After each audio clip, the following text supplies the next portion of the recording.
Salam əziz izləyicilər. Bu günlər çox şikayətlər gəlir və hamısı da demək olar ki, kombinin düzgün tənzimlənməməsi səbəbindən yaranan şikayətlərdir. Radiator qızdırmır.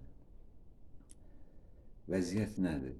Deməli, kombi qoşulur, qısa bir zamanda, eləsi var 20 saniyə, eləsi var 30 saniyə, 1 dəqiqəyə suyu qızdırır və sönür.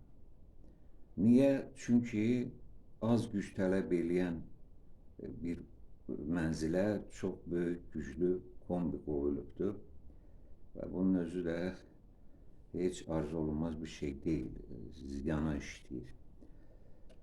Və suyu qızdırır, tutaq ki, yarım dəqiqəyə qızdırdı suyu, su qalxdı 55 dərəcəyə, sönür.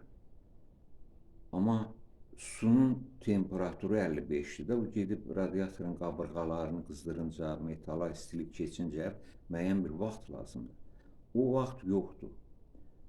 Və sönəndən sonra artıq suyun temperaturu gəlir, düşür 30'a, 35'ə və pompada fırladır, bir müddət fırladır alov sönəndən sonra. Nəticədə radiator 55 dərəcəyə heç cürə qıza bilməz, çünki o 55 dərəcəli su ilə fırlatmır, 30-35 dərəcə ilə fırladır. Bu nə cür aradan qaldırılır?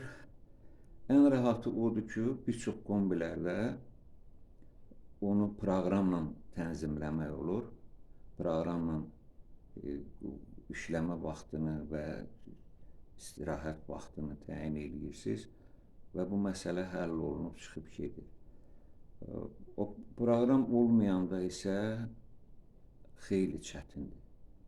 Bunu çox ustalar gəlirlər, qarşıya çıxan məsələdir də, kökündən söküb təzədən sistem qururlar. Bunun özü də düzgün deyil. Amma variantı tapmaq mümkündür. Qaz valfında tənzimləməklə filan bunu həll etmək mümkündür.